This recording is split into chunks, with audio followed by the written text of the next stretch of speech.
L'édito politique sur Europe 1 avec Le Figaro. Bonjour Vincent Trémollet de Villers. Bonjour Dimitri, bonjour Anissa, bonjour à tous. Bonjour Vincent. Vincent, demain jeudi, Emmanuel Macron devrait faire des annonces sur une relance du service militaire dans une formule volontaire. Alors il plaide aussi, le président, pour renforcer le lien entre l'armée et la nation. Il a raison.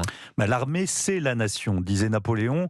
Elle en est l'âme et la protectrice, donc le principe de ce lien n'est pas discutable. Mais l'affaire, vous l'imaginez, est un peu plus compliquée, parce qu'elle mêle des intérêts politiciens immédiats. Le président n'est pas dans sa meilleure phase. Des questions sociétales profondes, notre société se délite et une société qui va mal en général se tourne vers l'armée. Et des enjeux géopolitiques considérables, c'est-à-dire que nous sommes entrés dans ce que Dampoli appelle l'ère des prédateurs.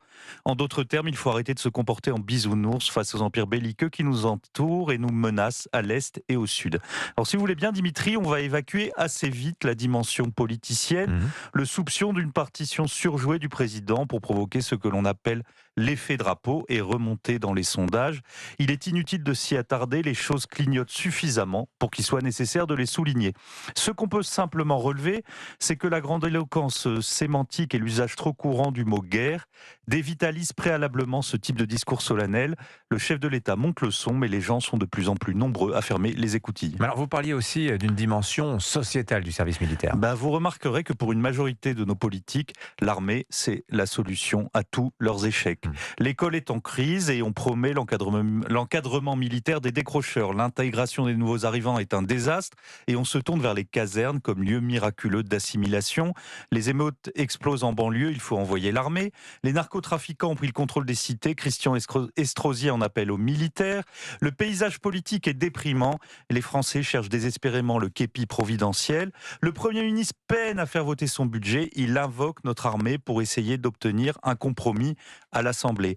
Les soldats sont à la fois considérés comme enseignants, forces de l'ordre, brigades anti-stup et anti-criminalité, agents d'ambiance républicains et maintenant conseillers parlementaires. Mais les militaires ne sont pas formés pour toutes ces tâches. Ils sont formés pour se battre. Et se battre, c'est tuer, dit le général Lecointre. L'art militaire, c'est l'art de la guerre, pas l'art de compenser les défaillances politiques et les dysfonctionnements d'une société. Mais alors, ce projet de service militaire, justement, il est militaire. Il n'a pas d'autre but que de renforcer nos armées. Alors, nous verrons demain les contours de ce nouveau service, son financement et sa réalisation pratique. Ça fait 8 ans qu'Emmanuel Macron nous en parle. Et en 2017, il le faisait quand la question russe n'en était pas une, puisqu'au même moment, il recevait Vladimir Poutine à Versailles. Cette histoire de service militaire, c'est un peu la même chose que le projet de référendum. Et peut-être qu'avant la fin de mandat, on va arriver à la combinaison de ces deux projets éternellement repoussés, un référendum sur le service militaire.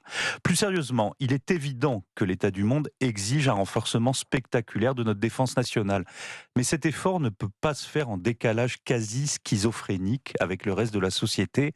Comment préparer les jeunes générations au sacrifice au moment même où l'on décide d'abaisser l'âge de la retraite? La force d'âme d'une nation repose sur un état d'esprit qui réunit ses soldats et toute la société dans les mêmes attachements pour un territoire, une mémoire, une histoire, une langue, un art de vivre, une prospérité, une fierté. Le déclin économique, démographique, scolaire, industriel, civique atteint en profondeur ce sentiment national. Et dans ce cas, la solution n'est pas militaire, mais elle est culturelle et politique. Merci beaucoup Vincent Trémollet de Villers, l'édito politique sur Europe 1. À la une du Figaro,